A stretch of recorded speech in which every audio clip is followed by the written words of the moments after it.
নমস্কার সকলকে। আগামী 17ই আগস্ট হতে চলেছে কলকাতা ডার্বি, যেটা ডুরান্ড কাপ 2025-এর কোয়ার্টার ফাইনাল ম্যাচ।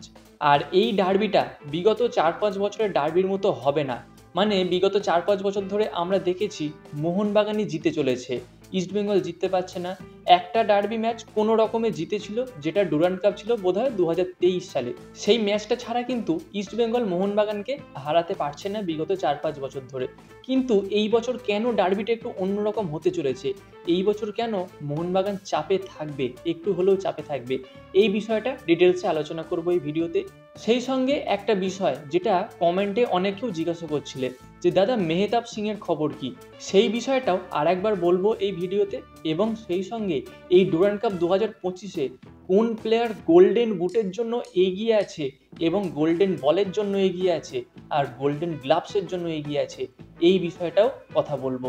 তো গাইস, ইম্পর্টেন্ট একটা ভিডিও হবে, অবশ্যই তোমরা শেষ পর্যন্ত দেখবে। এবং আমাদের চ্যানেলে যদি প্রথমবারের জন্য এসে থাকো তাহলে চ্যানেলটাকে সাবস্ক্রাইব করে তার পাশের বেল আইকনটাকে অন করে দেবে, এবং যদি ফেসবুক থেকে দেখে থাকো তবে পেজটাকে ফলো করে দেবে।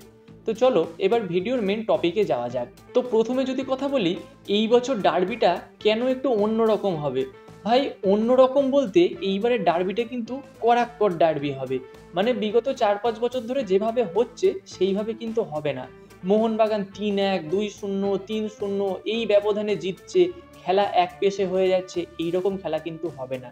কারণ মোহনবাগানে যদি জেমি ম্যাকলারেন থাকে, ইস্টবেঙ্গলে আছে হামিদ। মোহনবাগানে যদি জেসন কামিন্স থাকে, ইস্টবেঙ্গলে আছে দিমিত্রিয়াস ডিয়ামেন্ডাকস। মোহনবাগানে যদি দিমিত্রি পেত্রাতোস থাকে, ইস্টবেঙ্গলে আছে মিগুয়েল ফিগুয়েরা। মোহনবাগানে যদি থাকে অ্যালবাত্রো রড্রিগেজ, টম অলডেড, তাহলে কিন্তু ইস্টবেঙ্গলেও রয়েছে শিবলে। মোহনবাগানে যদি থাকে মনবীর সিং, ইস্টবেঙ্গলে কিন্তু আছে নাওরেম মহেশ সিং। আবার ইস্টবেঙ্গলে যদি থাকে বিপিন সিং, তাহলে কিন্তু মোহনবাগানেও আছে লিস্টন কোলাসো।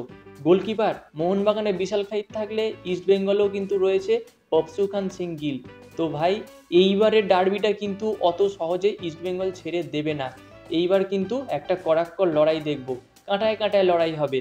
তো এই ম্যাচটা কে জিতবে কে হারবে সেটা পরের কথা, দুই দলের লাইন আপ কেমন হবে এই বিষয়ে আমি একটা ভিডিও অবশ্যই দেবো। দুই দলের প্লেইং ইলেভেন কেমন হবে, কোন কোন প্লেয়ার থাকবে কোন কোন প্লেয়ার থাকবে না প্রথম ইলেভেনে, এই সকল বিষয় কিন্তু আমি সামনেই একটা ভিডিওতে আলোচনা করব। সেই বিষয়টা কিন্তু তোমরা আমাদের এই চ্যানেলের ভিডিও থেকে পেয়ে যাবে। তবে একটা কথা কি, এই বছর ডার্বিটা কিন্তু অত সোজা হবে না মোহনবাগানের জন্য, এইটা কিন্তু তোমরা মিলিয়ে রাখো। তো এবার কথা বলবো মেহতাব সিংকে নিয়ে। যে বিষয়টা কমেন্টে আমাকে অনেক কেউ জিজ্ঞাসা করছিলে যে মেহতাব সিং মোহনবাগানে আসার একটা কথা ছিল, কেন আসছে না বা এই বিষয়টা এখন কোন জায়গায় রয়েছে।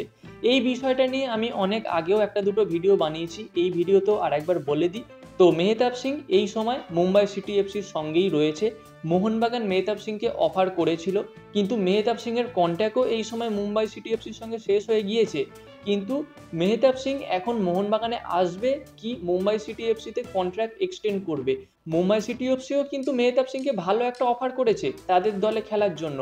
তো এখন মেহতাব সিং মুম্বাইতেই থাকবে বা কন্ট্রাক্ট এক্সটেন্ড করবে নাকি মোহনবাগানে আসবে, এই সিদ্ধান্তটা সম্পূর্ণ রয়েছে মেহতাব সিংয়ের ওপর।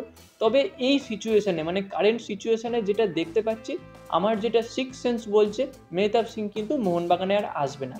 কারণ মোহনবাগানের ডিফেন্স কিন্তু অলরেডি এই সময় সেটেল আছে, অভিষেক টেকচাম আছে, দিব্যেন্দু বিশ্বাস আছে, টম অলডেড, অ্যালবাত্রো রড্রিগেজ তো রয়েছে, সেই সঙ্গে আশিস রায় আছে, আবার সুভাশিস বোস রয়েছে। তো এই জায়গায় মেহতাব সিংকে দলে নেওয়াটা হয়তো মোহনবাগানের জন্য খুব একটা কিছু লাভবানও হবে না, বা মেহতাব সিংয়ের জন্য লাভবান হবে না, কারণ গেম টাইম পাবে না। আর মেহতাব সিং যথেষ্ট ট্যালেন্টেড একটা ডিফেন্ডার, যদি গেম টাইম না পায় সেটা কিন্তু তার ফুটবল কেরিয়ারের জন্য খুব একটা লাভবান কিছু হবে না।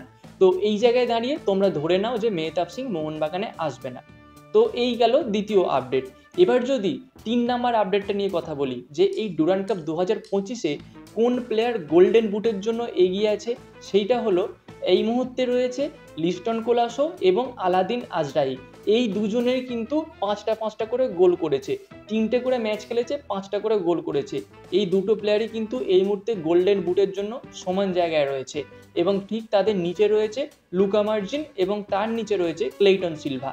এই লুকা মার্জিন আর ক্লেইটন সিলভা এরাও কিন্তু ডায়মন্ড হারবার এফসির প্লেয়ার।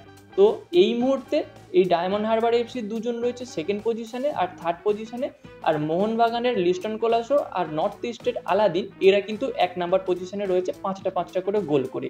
এবার যদি কথা বলি গোল্ডেন বল, মানে যে প্লেয়ারটা টুর্নামেন্টের সেরা প্লেয়ার সেটা কে হতে চলেছে বা এই মুহূর্তে কে এগিয়ে রয়েছে।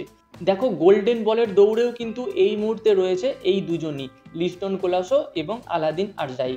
তবে আমার যেটা মনে হয় যদি আরও দুটো ম্যাচ খেলে তাহলে কিন্তু সাহাল আব্দুল সামাদ গোল্ডেন বল পেলেও পেতে পারে, তবে এটা আরও দুটো ম্যাচ না যাওয়া পর্যন্ত বোঝা যাচ্ছে না। আর যে আর একটা বিষয় যেটা হলো গোলকিপার বা গোল্ডেন গ্লাভস কে পাবে। দেখো গোল্ডেন গ্লাভসটাও এই মুহূর্তে কোনো নিশ্চয়তা নেই, সবাই কম বেশি গোল খেয়েছে একটা দুটো করে, আবার ক্লিন শিটও রেখেছে একটা দুটো করে। তো এই গোল্ডেন গ্লাভসের ব্যাপারটা এই মুহূর্তে কোনোভাবেই এগোচ্ছে না, সেই বিশাল কাইত বলো কি ইস্ট বেঙ্গলের প্রাপসুকান সিং গিল বলো কি যে কোনো গোলকিপারই বলো, তারা কিন্তু সবাই একই পজিশনে রয়েছে। তো এই মুহূর্তে কেউ এগিয়ে নেই কেউ পিছিয়ে নেই, কম বেশি সমস্ত দলের গোলকিপারই, সমস্ত দল বলতে যে সমস্ত আইএসএল খেলে দলগুলো সেই সমস্ত দলের গোলকিপার সবাই কিন্তু ওই এক জায়গাতেই রয়েছে। মোটামুটি কোয়ার্টার ফাইনাল বা সেমিফাইনাল পর্যন্ত না গেলে কোন প্লেয়ার গোল্ডেন গ্লাভস পাবে সেটা নিশ্চিতভাবে বলা যাচ্ছে না। তবে গোল্ডেন বল আর গোল্ডেন বুটটা এই মুহূর্তে যে পজিশনে রয়েছে সেটা আমি তোমাদের সঙ্গে শেয়ার করে দিলাম। তো বন্ধুরা এই ছিল আজকের আপডেট। ভিডিওটা ভালো লাগলে লাইক এবং শেয়ার করে দিও, তোমাদের মূল্যবান মতামত কমেন্টে জানিও, এবং আমাদের চ্যানেলে প্রথমবার এলে চ্যানেলটাকে সাবস্ক্রাইব করে তার পাশের বেল আইকনটাকে অন করে দিও। আর যদি তোমরা ফেসবুক থেকে দেখে থাকো তাহলে পেজটাকেও ফলো করে দিও। দেখা হচ্ছে পরবর্তী ভিডিওতে। Bye bye.